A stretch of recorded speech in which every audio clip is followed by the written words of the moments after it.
Hello, Nasdaq followers, and welcome to another edition of Nasdaq Spotlight. I'm your host, Leanne Alfaro. Joining me today to talk a little bit more about WEconnect Health Management is the CEO, Daniela Luzzi-Tudor. Thank you so much for joining us. Thank you for having me. So tell me a little bit about your platform. It helps people who are going through rehab, and it has done a fantastic job at helping people not relapse. Tell us more about WEconnect. Absolutely. So I myself am in long-term recovery from substance use disorder. And when I went through a 28-day program, at the end of that, all I received was a piece of paper outlining the huge amount of activities I'm supposed to do to stay in recovery, like community support meetings, therapy sessions. So what we've done is built a three-part platform. One is the native mobile app that helps patients stay engaged in their recovery program in real time on the go and keeps them accountable to that so that they can continue their recovery.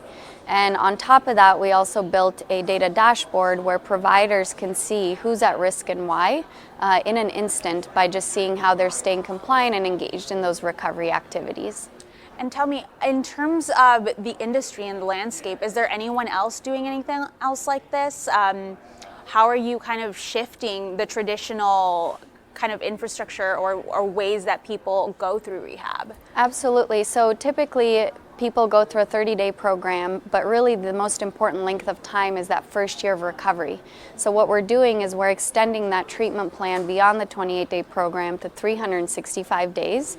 And while there are other folks building similar products, what makes us different is that we've leveraged something called contingency management, which is providing positive rewards in return for behavior change. So as you meet your milestones in the app, you receive things like Amazon gift cards. We have folks that are experiencing homelessness and they're able to utilize those to get personal care items, food, or even gift cards to Uber and Lyft so that they can get to their doctor appointments. So there's positive reinforcement Yes. along the way.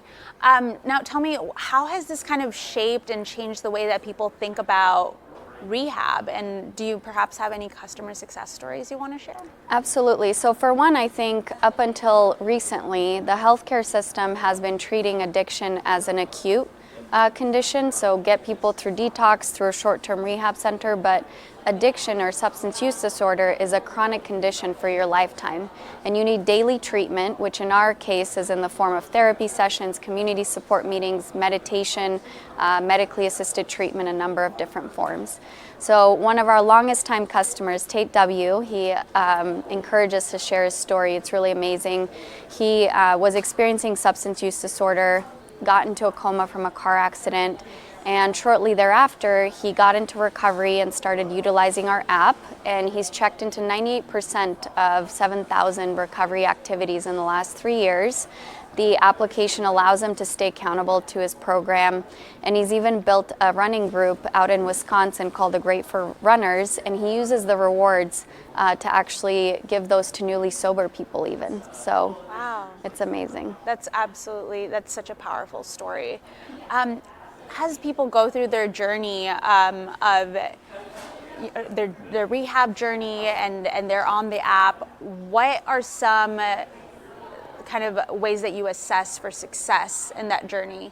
And then for WEconnect overall, what are some metrics of success that may just not be obvious? Absolutely. So there's a couple things that our risk level algorithm, which is patent pending, utilizes to measure risk of lapse event. One is your pure engagement compared to the treatment plan activities you have set up. What percentage were you actually at the location of those activities at the assigned time frame? So there's an analysis of that in real time from the algorithm standpoint. It also takes into account your demographic data as well as your length in recovery. So in the first 90 days, there's much higher risk of a lapse event happening than when you're a year out.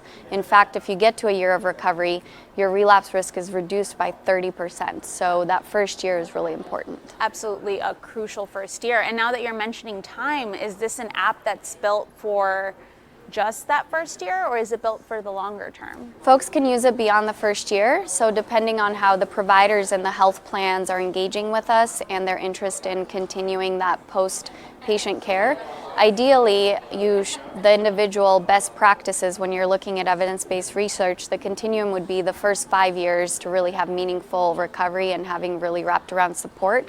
But addiction is a lifelong condition, and really for the lifelong term of the individual, they could stay on this platform and you leverage it for success.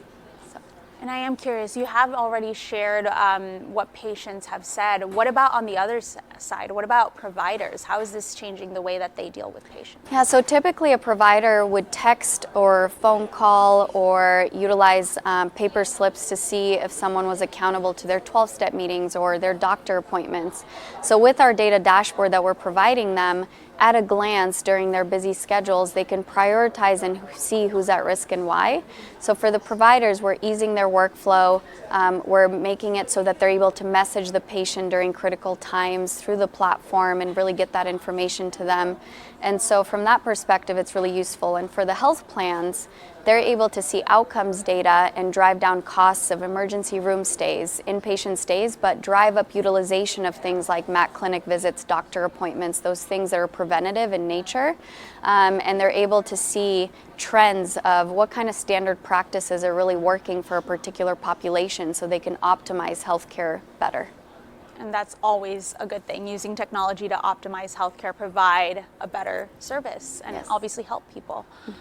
Tell us, shifting gears a little bit, about your relationship with Nasdaq. What has that been like? It's been a wonderful experience so far.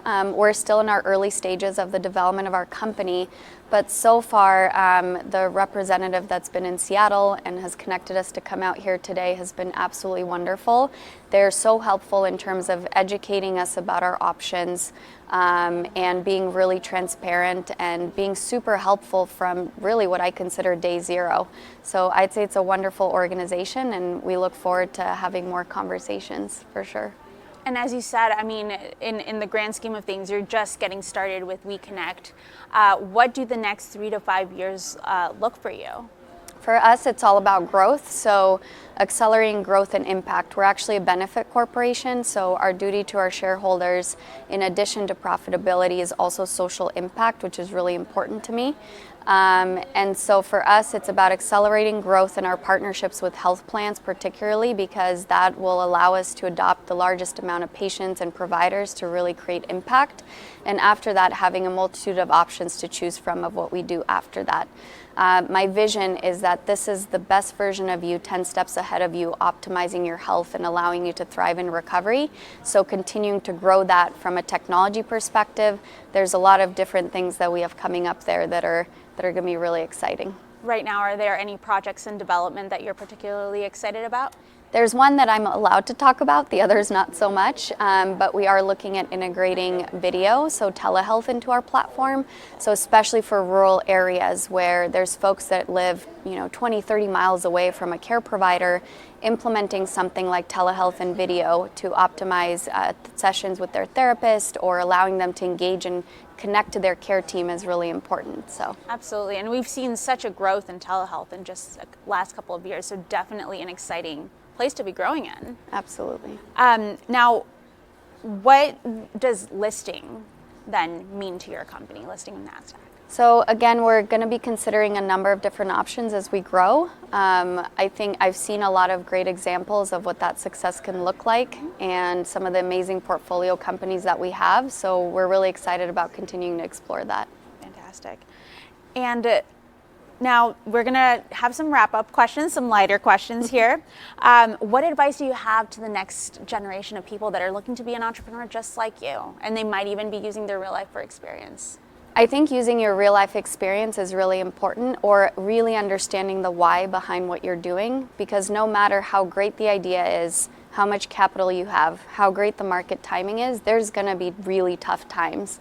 And you can always go back to your mission and to your values, and that's going to get you through those hard times. I oftentimes tell the entrepreneurs that I mentor that it's not even so much about being smarter or having more experience or having that degree. It's about, during the toughest times, the hardest day is having the resilience and the ability to wake up the next morning and just take the next action one step at a time. And so I would say find your why and make sure that that's strong, that you're not actually doing it for money first, but rather for the mission. And that's going to set you up for the greatest amount of success out of anybody else.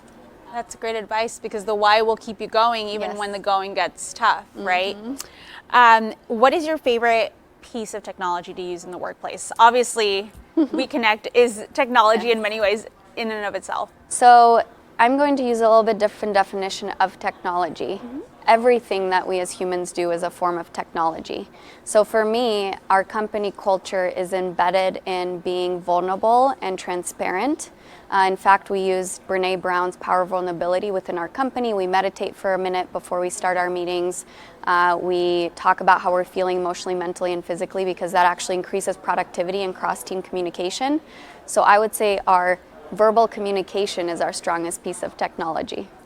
Fresh approach. I love it. Thank you so much for joining us, and best of luck with WEconnect. Thank you. I really cannot wait to see what happens in the next couple of years, especially with the embedding of telehealth. Thank you so much. Thank you.